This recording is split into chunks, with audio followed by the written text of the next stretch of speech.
Love Serye TV. To Love and Forget. Tunghayan na po natin ang ikalimang bahagi. Nakaramdam ng pagkamarakulyo ang dibdib niya nang biglang tumigil sa paghalik sa kanya ang binata. Hindi ba nito nagustuhan? Did he not like kissing her? Bad breath ba siya? Naputol ang mga katanungang iyon sa isipan niya na magsalita ang lalaki. I won't say sorry for kissing you, sweetheart. In fact, I like kissing you and I love it. Di naman ang palad nito ang mga labi niya. But I don't want to give you a bad impression about me. Ayokong isipin mo na sinasamantala ko ang pagkakataon. Because God knows that I'm not, he said, catching his own breath. You're not. Hindi mo naman ako sinasamantala eh. And I love kissing you too. Napakagatlabi siya. So, would you let me kiss you again? Nangingislap sa pagsusumamo ang mga mata nitong nakatitig sa kanya. Tumango siya bilang pagsang-ayon. Kasunod niyon ay ang muling paglalapat ng kanilang mga labi. Marahan, mabini at buong-buo ang pag-iingat na inangkin ng mga labi ni Achilles sa mga labi niya. Masuyo ring ginalugad ng dila nito ang loob ng bibig niya. Napayakap siya sa malapad at matipuno nitong dibdib. Sa pakiwari niya ay may libo-libong mga kabayo ang nagpipiging sa loob ng dibdib niya. The moan escaped from her mouth dahil sa kaiga-igayang pakiramdam na ipinagkaloob nito sa kanya. Pakiramdam din niya ay tila noon lang din niya naramdaman ang nakakawindang na pakiramdam na yumayakap sa buo niyang pagkatao. Napasinghap siya nang maramdaman ang lalong naninigas ang parteng bagay na tumutusok ngayon sa puso niya. Hatid niyon ay nakakatupok na apoy sa kanyang himaymay. Ang bawat nadadaanan ng mga palad ni Achilles ay nag-iiwan ng kakaibang init sa kanyang pakiramdam. Naramdaman ni Alicia ang mabilis na pagresponde ng kanyang katawan. Ang pamamasa ng pagkababae ay patunay lamang na nagugustuhan niya ang ginagawa ni Achilles sa kanya. Oh my, how much more if he touched her down there. Oh God, lalong umiigting ang pag-iinit ng katawan niya sa ideyang iyon. They both catching their breath as Achilles broke their intimate kissing. God, that was mind-blowing. Titig na titig ito sa kanya na tila ba inaarok ang kanyang kaluluwa. We gotta go, sweetheart. Anito sa nahihirapang tinig. Batid niyang pinaglalabanan nito ang init na kanilang nasimulan. Nakagat na lamang niya ng mariin ang ibabang labi. Jesus, please don't do that again, sweetie. It's tempting me to kiss you again. And trust me, I couldn't promise not to take you this time. Ani Achilles sa nahihirapang tinig. Nagkulay kamatis ang pisngi niya sa tinurang iyon ng lalaki. Ano nga kaya ang pakiramdam habang inaangkin ni Achilles? Nagmakulong sa ilalim ng mga bisig nito at umindayog kasama ito. Oh God, I'm so. Naieskandalong kinitil ni Alicia ang munting tinig na iyon sa utak niya. Pagkatapos na nakakaliyong pagtatagpong iyon ng kanilang mga labi, ay lalong nabusog ang puso niya sa pag-aasikasong ginagawa sa kanya ni Achilles. Naging mas lalo pa itong malambing sa kanya sa mga sumunod na araw. Lalo tuloy nahuhulog ang loob niya rito sa bawat araw na lumilipas. Hindi rin ito binabanggit o hinahalungkat ang tungkol sa halik na iyon. She even agreed with him to stay for another days, kasama sa paglalayag nito. In fact, she doesn't like the idea of losing him or to be away from him. She doesn't even want to think na maghihiwalay sila sa pagtuntong nila sa lupa. May mga pagkakataon din that she wanted to take him or ask him to kiss her again, pero pinangungunahan siya ng hiya. Abat sino ba naman na matinong babae ang magsasabi ng ganon ka-intimate sa mga lalaki? Yes, she was longing for him, for his kisses and his touch. She wanted him so much. Pero paano kung hindi kapares ang nararamdaman ni Achilles ang nararamdaman niya para rito? Paano kung wala naman pala itong pagtingin sa kanya? At paano kung may kasintahan siya? Bago pa man siya magkaroon ng amnesia. Asawa? No, nakatitiyak siyang wala siyang esposo dahil bukod sa wala siyang palatandaang singsing ay ramdam din niyang walang nagmamay-ari sa kanya. Pero kay Achilles, nakatitiyak ba siyang walang nagmamay-ari rito? Napayakap siya sa sarili nang biglang umihip ang malamig na simoy ng hangin.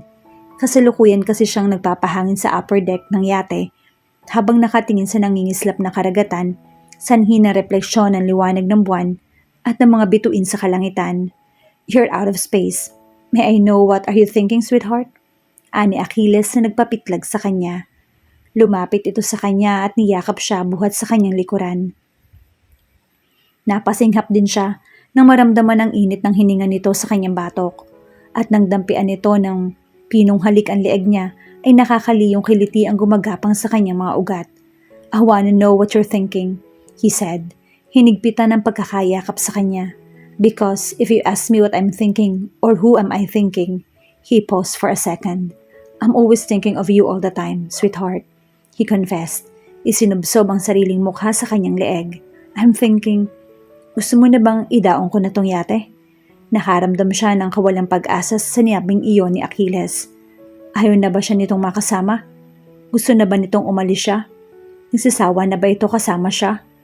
Buhat sa alalahaning iyon ay nilingon niya ang lalaki upang mga tuwiran, pero dahil nasa likod lang niya ito at nakayakap sa kanya, ay kaagad na nagtagpo ang kanilang mga labi. Tinangka niyang iiwas sa mga labi, ngunit naging maagap ang kilos ni Achilles. Kaagad nitong ipinulupot ang kanyang braso sa bewang niya at ang isa naman ay nakayakap sa batok niya upang ipailalim ang mga paglalapat ng kanilang labi. He claimed her lips and kissed her passionately, as if he was terrifically thirsty from her lips, as if he was longing for this moment to happen again. Dala ng bugso na nagliliyab na damdamin, ay kaagad niyang tinugon ang nakakabaliw na mga halik na iyon ni Achilles. God knows how much she missed his lips into hers. Deliberately, she reached for him eagerly as she placed her hands around his nape and gave her best to kiss him back.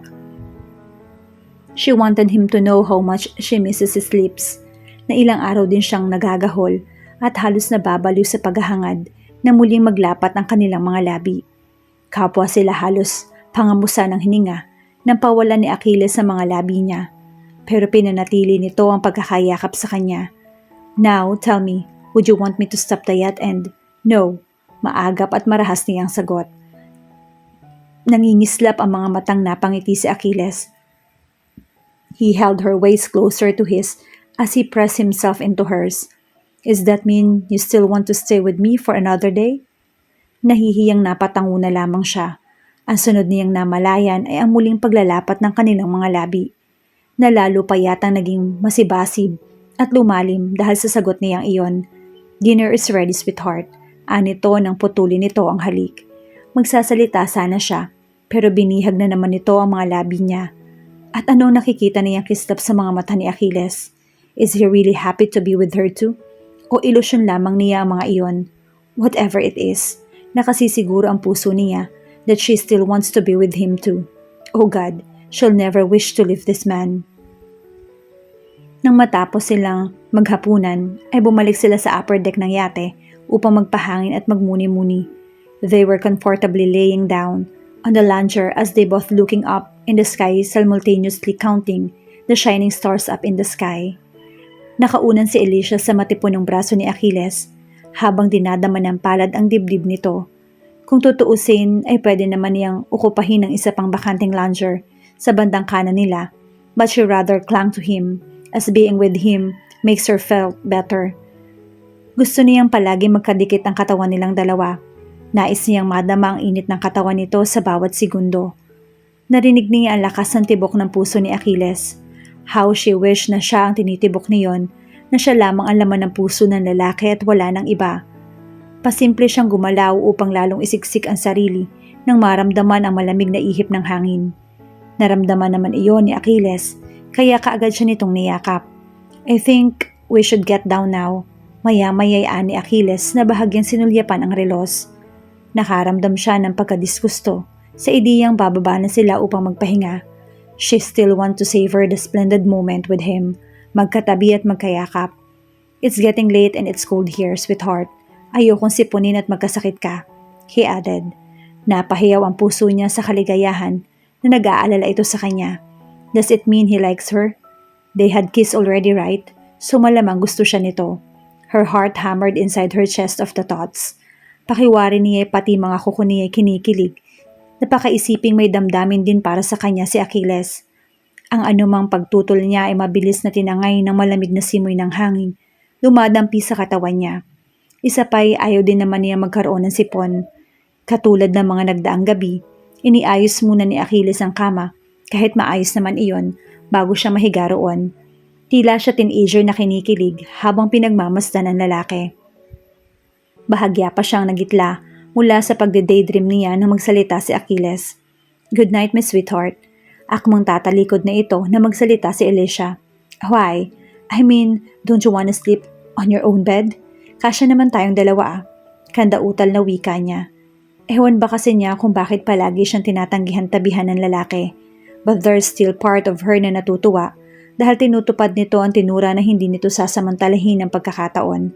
But there's also a huge part of her telling her to let him sleep with her and be with him till the dawn. "I'd love to, but..." He paused for a second as he took a deep breath. Na tila nahihirapan ito sa kanilang sitwasyon. "Have a pleasant dream, Alicia." Sa halip ay wika nito. "Hindi mo ba ako hahalikan muna bago matulog?" Lakas loob na wika niya. Pakiramdam niya ilalabas na sa loob ng katawan niya ang puso niya sa sobrang lakas ng tibok niyon. Lantaran man na landiin niya ito ay wala na siyang pakialam. She wanted him to stay with her, to share the bed with him and to sleep around his muscular arms tonight and forever. Masama ba yun? She just want him and she love him, isn't she? Ngumiti si Achilles na lumapit sa kanya. He grabbed her waist and pinned her against his body. "Of course, my sweetheart," he said as he hastily claimed her mouth with his flaming lips. She rapidly raised her hands and snaked him around. As he responded to his kisses, she deliberately opened her mouth just to give him the access to deepen the kiss they are both sharing now. She was enjoying the kiss. Maya-maya pa'y nagsimulang gumalaw ang palad ni Achilles. Humahaplos at dumadama sa katawan niya habang ang kanilang mga labi ay nananatiling magkatunggali. She gasped in both surprise and pleasure as she felt his hand touching and pressing and squeezing her breast. Oh God! His touch felt so good and it was sending a thousands of fire. Tila siya magdidelirio anumang sandali sa init na lumulukob sa katawan niya. She was already burning with unexplainable pleasure at gustong-gusto niya ang pakiramdam na pinapadama ni Achilles. But she was dismayed when Achilles suddenly stopped kissing and touching her at bahagyang lumayo sa kanya. Frustration filled her eyes. Nalilitong tinitigan niya ang lalaki. "I'm sorry, but I didn't mean to do that. I've gotten carried away, but it's not going to happen."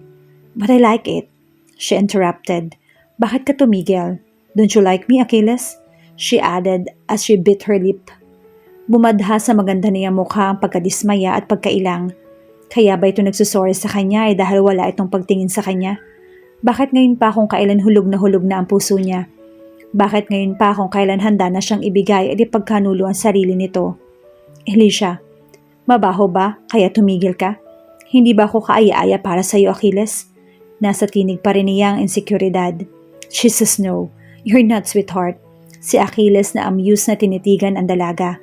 "Then why did you stop? What you were doing earlier?" Damn, napamurang bigkas nito na hindi nakaligtas sa pandinig niya. "Kaya ako tumigil ay dahil ayokong pilitin ka sa isang bagay na labag sa kalooban mo. You're now a very important person in my life and I don't want to hurt your feelings." Kapag huminga muna ito bago nagpatuloy. "I'm dying to take you in my arms and make love with you till I lost all of my strength, but I couldn't. Ayokong pagsisihan mo ang anumang mamamagitan sa atin sa bandang huli," he said as the burning desire of wanting her glinting deep into his eyes. Malapad ang mga ngiting lumapit si Alicia dito as she tapped his chest. "Then take me and make me feel that I am really special to you." Namumungay ang mga matang pakiusap niya. "Oh, Alicia, you have no idea what you're talking about. I want you to make love with me, Achilles," she said desperately. "Oh," he groaned in rejoice as he famishly grabbed her and kissed her lips torridly. Sapat na ang katagang binitawan ni Alicia upang tuluyang maglagablab ang apoy na nagahari sa kaibituran ni Achilles. He kissed her like there will be no tomorrow for both of them. Sabik na sabik itong inaangkin ng mga labi niya na wari bang mahabang panahon ang tinikis nito. Her body was pressing against his as their lips joined forces.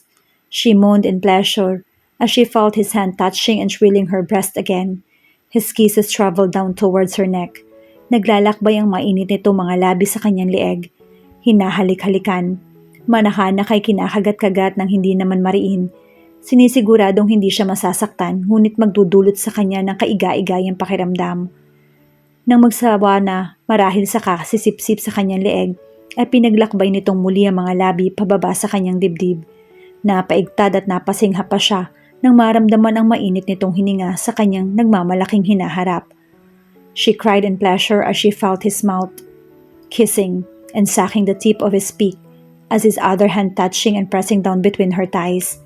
Palibhas ay wala siyang damit panloob, kaya naging madali lang para rito na matunton ang masiselang parte ng katawan niya.